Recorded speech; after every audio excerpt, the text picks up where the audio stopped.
Hello, everyone. Zach again. I just wanted to talk briefly about some topics have been reoccurring in my brain and in literature and in the world. I guess I've come across this whole mega church, seeker-friendly movement that's burst onto the scene and is taking the world by storm. I don't have any solid statistics or facts, but I've read things here or there, and feel free to Google them. This is more of just a side note of things to think about. That the core Bible teaching churches, the churches that present the gospel at 360 degrees, will be closing down over time due to the seeker-friendly megachurch movement, the more one-dimensional Christianity. And I understand I'm using some terminology that may not make sense to you, but let me briefly explain what I mean by 360-degree view of the gospel. I mean the good, bad, and the ugly. I mean God's, preaching on God's wrath, the warnings of hell and what hell is, preaching on hell in particular. And, the problem is when I say one-dimensional, what I mean is the churches that the seeker-friendly or the megachurch mentality that has this one-dimensional view that they don't ever talk about hell. They preach nothing on God's wrath.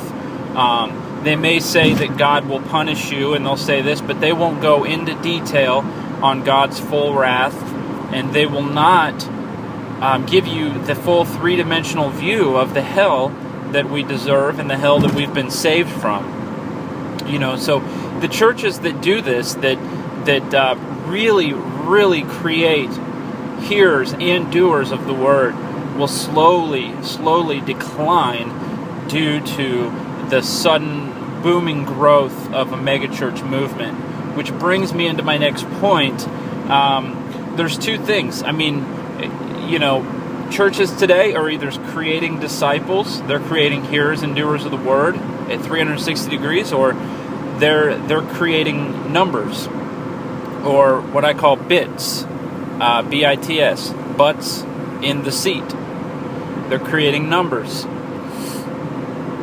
So one thing to be aware of, especially in today's world, and you can read in 2 Peter and Jude about false teachers and false prophets, but I'm not going to go into that too greatly. But, one thing you have to be aware of is just because someone has 42,000 people visiting their church every single week does not mean that they're preaching the gospel in a manner that is 360 degrees as opposed to someone that has 10 people in their church. So don't go by numbers. Rather, go by how is the gospel presented. Is this church creating disciples, or are they just creating numbers that look good on a report?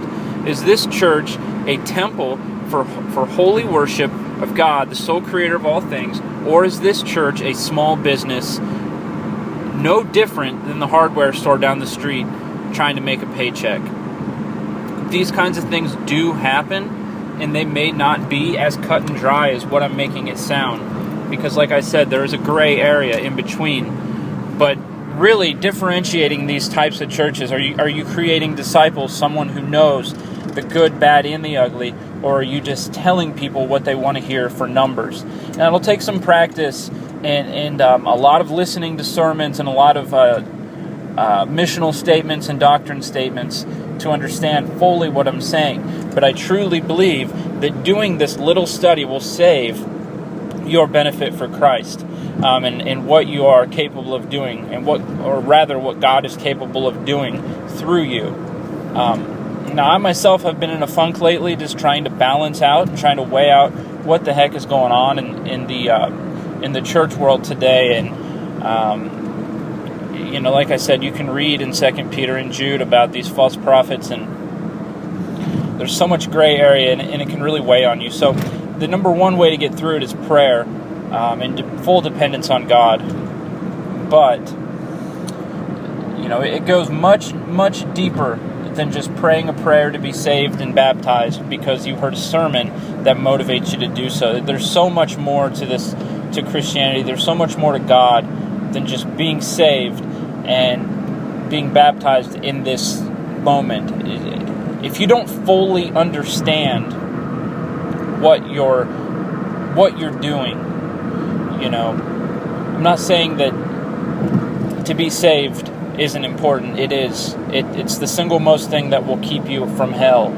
But it shouldn't stop there. You shouldn't be saved and then just live reckless. You should be saved and then your life begins. When you are born again and Christ is in you, that is when your life should begin. That's not where your Christianity should end. That's not where you just say, I'm saved. That's where it should begin. And I think a lot of these churches today are just preaching that that's the end. You get to that point where you say the prayer and you're baptized, and that's the end. You're good. You're going to heaven. It's over. Just live your life now. No, that's not it. Your baptism, the moment you're saved is the beginning of a life lived for Christ, where Christ can reflect through you. So really start to look at some of these pastors and some of these messages and doctrinal statements, and just really start to see what you want from God, because God will show you everything, but you have to want everything, and you have to show Him you want everything. And I don't mean by works, but what I mean is you have to turn your heart towards God, so He can see things even that you don't know. And that's it.